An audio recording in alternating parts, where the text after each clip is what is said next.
Hey Nate, just since this practice has started here, the preseason has started. How much do you think you've learned about your team, and just where do you think expectations have fallen compared to what you've actually seen on the court these past couple weeks? Yeah, I mean, I've learned quite a bit, to be honest with you. I think with all the new guys we've got, we needed to learn a lot. We're trying to tell our guys we got to figure out various lineups, like who can close a game. If we got to have a switching lineup out, if we got like all that type of stuff. We're still figuring it out, but starting to figure out who's going to step up, who's going to play hard, who you can trust to get stops, who you can come out of a timeout and run a set with, who can function off a whiteboard out of a timeout, all that type of stuff. So we're figuring it out. We got less than 3 weeks to go to the first game, so obviously things are a little different.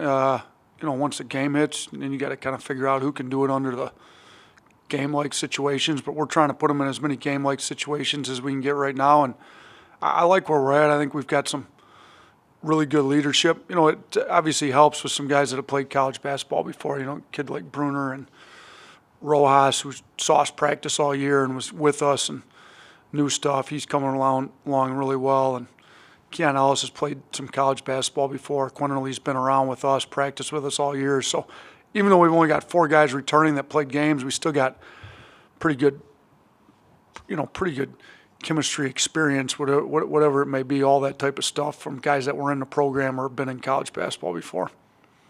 Over to Charlie Potter. Yeah, I wanted to ask you just kind of what you said just there, the chemistry with so many new faces. Have you just seen this group kind of gel with so many new guys on the court? We've been working out since June. We had one kind of week there, week plus whatever, around the 4th of July, where we kind of shut some workouts down due to COVID. Other than that, we haven't had to have any full shutdowns, so we've been able to work kind of since the middle of July on, outside of some time when we gave them off. So we've had a lot of time with the guys. I think them playing together as much as they have has helped the chemistry. Obviously, we're getting to a point where we're sick of playing against each other and we'd like to play somebody else. But I think we've had a lot of time to develop some chemistry and play different guys with different guys all the time in practice, and we switch it up. So, I like where that's at. I think the new guys are meshing well with the returners. I think Reese is a lot better with his hip after his hip surgery. He's gotten a lot healthier. And so, even putting him and Bruner together some, I think they got some good chemistry. They pass well. Rojas has played well with either Reese or Bruner in there. Quinterly's figuring out, how to play with the guards. Primo's starting to figure that out. He's a real smart, bright kid that's very talented and skilled. So I like our group. Our depth's going to be a lot better. If we can get through these next 3 weeks without any injuries, we should have really good depth going into game one. Jerry Tipton, go ahead. Nate, I wonder with transfers and players testing water and all that, how fluid rosters are from season to season, just generally, and how does a coach deal with that? Yeah, I think you see the transfer wire that gets bigger and bigger every year. So it's becoming more and more where you're coaching your team for that 1 year and then figure it out after that year. Now, I think it's better when you have, guys returning, which, we didn't have a ton of returners, only 4 of them playing. But if you looked, I mean, it's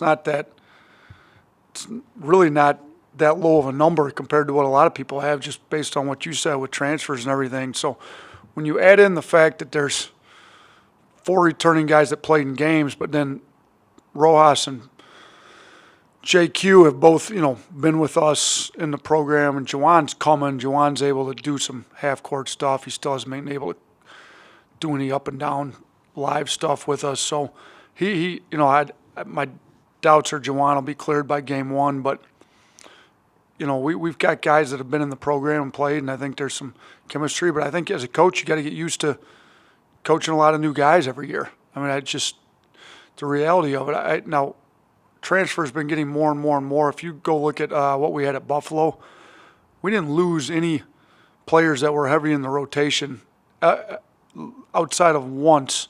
There was only one. So I think we did a good job building the culture where guys wanted to stay and be a part of it. We'd like to do the same thing here. The guys that we want to stay and be a part of what we're building in the future, we want to, make it clear that they're getting better in our program, and it's the best thing for them. We'd like to keep that, to kind of keep the chemistry going in the program. But the reality of it is you're probably going to have a few transfers every year, both coming and going, and you're going to have to get some new guys every year, and you're going to have to be able to coach that way. Alder Almo, you're up. Hi, Coach Nate. Thanks for doing this. Coach, I'm from New York. So there's a big news last week about the FaceTime call you had with Tibbs and the other New York Knicks executive. I just want to follow up on that. Can you walk us through what have been how inquisitive was the Knicks Listen, team on? I think it was more one of the deals where I've known those guys a little bit. They hired Wes there, and Scott Perry was with the Pistons, and I used to go up to watch the Pistons practices when I was a high school coach there. So I knew them. They made the connection with Kyra when they were interviewing him, so they just FaceTimed me to kind of somebody that both of us knew. I coached Kyra for a year. Kyra's a great kid. They've got a great staff there with New York. No idea where that's going. I'm sure they're going around interviewing all kinds of people leading into the draft. So I don't want people to take too much out of it.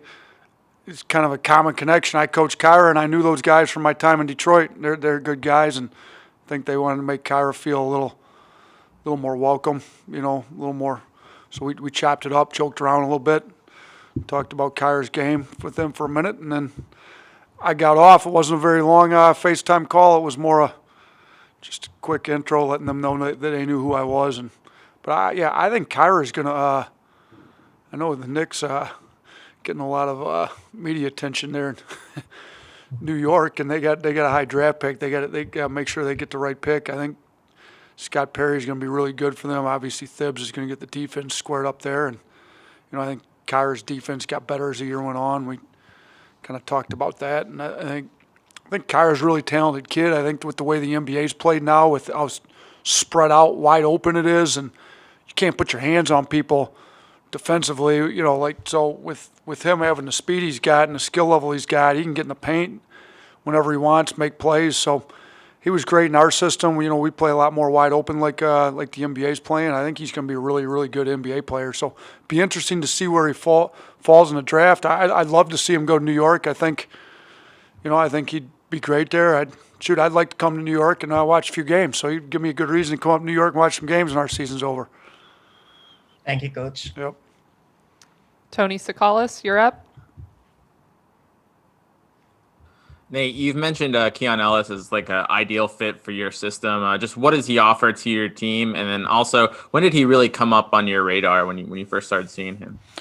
Well, we took a kid from his junior college team up in Buffalo, so we knew the coach does a really good job there. They were number one in the country the bulk of the year. Coach Hodgson's all over the junior college ranks. He knows who's good, who's not. So as it came up and we were trying to get more guards and less bigs and more multi-dimensional guys that could play multiple positions and play two ways, we think his length, athleticism, and effort on the defensive end, that was his biggest selling point to us as his offensive game. His offensive game's great. I mean, he's leading scorer on the number one JUCO team in the country. So he makes threes at a high clip. He can drive the ball. He can finish. He's skilled. Him and Petty are similar size, 6'5" and long, and Petty's been playing unbelievable defense here. We trying to sell the two of those guys on being two of the better two-way players in the SEC, and I think they're both capable of doing that. We're going to go over to Cecil. Let me guess, we don't see Cecil's face today. I haven't seen it yet on the Zoom. Yeah, you could show us the cats, Cecil, maybe. Nah, you don't want to see them either. Oh, okay. I'm a mystery Zoom. So, I've got two real quick. First, we hadn't had a chance really to talk to you since Alex had his surgery, and just wondered how it went and what his status is. Right, I mean, I'm sure right now he can't do anything, but what the prognosis is for him. So yeah, he had his checkup yesterday with the surgeon, Dr. Waldrop. Everything looks good. Surgery went well. Stitches look good. They're starting to get him in the weight room now with some limited stuff. We're going to try to put a lot of weight on him here while he sits out this year. That's a big goal of ours. So we would like him. He's obviously skilled for his size. He was a little long and thin. If we can get him bulked up, 6'11", close to 245, maybe at 240, 245 in that range, like we're going to try. I mean, he's, it's hard to gain weight when you're practicing every day and playing in games and exerting that amount of energy cardiovascular wise. Like now that he's unable to do that, I think it's a great time to put the weight on. So they cleared him to start doing some lifting in the weight room. Obviously, he's not going to be able to do much lower body stuff, but we're going to get on with that. He's super engaged in practice. They had him on crutches to start. He couldn't figure 6'11" on crutches. He couldn't figure him out that great, so they got him one of those scooters. So he's buzzing all over in practice on his little scooter with his leg up in the air. But he's great. He's talking. His energy's good. We want to make sure we keep him engaged the whole time. He told me he's trying to go through and watch every one of our games last year. We've got a huddle login that he's got, so he's been watching. He was talking to me yesterday in practice about a game that he was watching. I think he was up to the Mississippi State game at our place last year. So he's trying to learn everything he can about our system, be engaged in practice, and looks like the surgery went well. Now he's going to start recovery here, as soon as he can.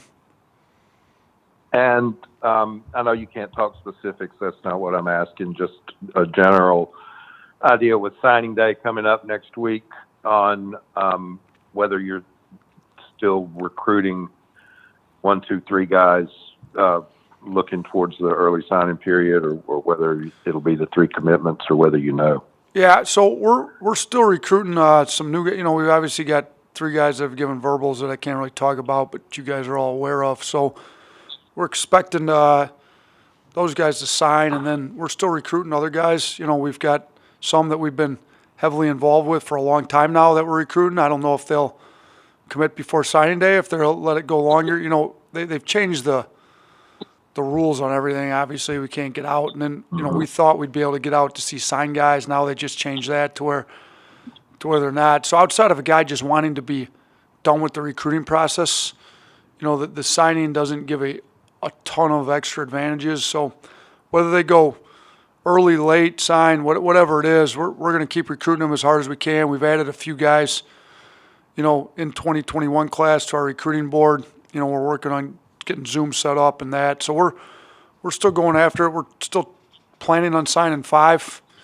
We'll see if that changes. We'll, plan on signing 3 for sure early, and then if we get 2 late, or stuff obviously changes. We signed 1 early last year and ended up signing 5 late. So I doubt it's going to be that many additional late this year. I hope not, but who knows what happens. Thank you, Coach. Thank you, Cecil. And we'll go over to Joe Goodman. Jeff's brother. Yeah, cousin. Hey, Nate, what are you most impressed so far about Bruner right now, off the court, on the court? I'll give you one of each. So off the court he's got a real high IQ, and I think he's got good leadership skills where he speaks up. I think him coming in has really helped. Petty and Herb have been here. They've tried to step up as leaders on the team. I think he's helped those guys in that regard. He speaks up, and it kind of gives them, now they can speak up. There are multiple guys speaking up. So I think he's a really good leader, high IQ guy, knows what we're trying to get done off the floor. On the floor, I think his passing abilities at another level. I think he can really make guys around him really good. I mean, he's shooting it way better than I knew. I think he shot 32% at Yale, somewhere like low 30s, if I remember correctly. He's one of the best shooters on the team right now. I mean, when he gets his feet set, he's not missing very many shots. So, when you put him and Reese both 2 bigs at 6'9", 6'10", whatever they are, they can both make threes at the level they can. It makes it a lot harder for the defense to come out and cover that. And as a follow-up, how did you celebrate when you got the commitment from him? Shoot. We put a lot of work into that one. That was all Zooms, FaceTimes, phone calls. I mean, that was the one we went after really hard, just because we really needed to get. And with the way we want to play, we felt like we had Kyra played great in our system. JQ was here sitting out. We knew he was going to be really good. We had wings and guards coming back, Shaq, Herb. Hopefully we got Petty, Keon Ellis. We were on some different guys like that. But we really felt like we got to get a big, and that's the difference in our system. Well, there's multiple differences, but one of the biggest ones is you got to have a big that can play on the perimeter, that can really play, and we just felt like he was the best one out there. So for what we needed, we felt like he was the best grad transfer on the market, and we went and got him. So I'm not going to say I don't do a whole lot of huge celebrating, but shoot, we were surely excited about it, that's for sure. No big parties that we're going to tell you about. Maybe the rest of the staff threw some parties, and I had a good meal at the house, but I don't know. Brian and Petway might have thrown a big party. We have time for a few more. We'll go over to William Galloway.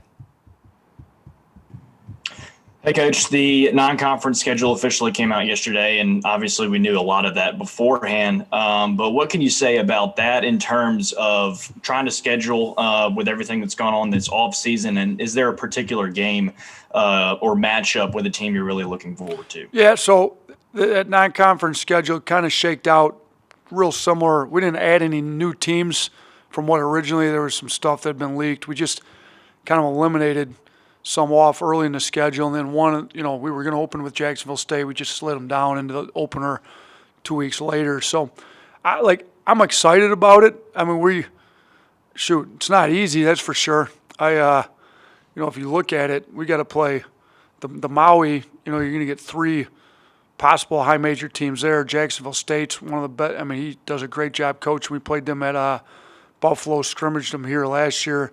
Year before I got here, they beat Alabama in one of the close scrimmage. So that's going to be a tough game to open. Maui's obviously got a great field.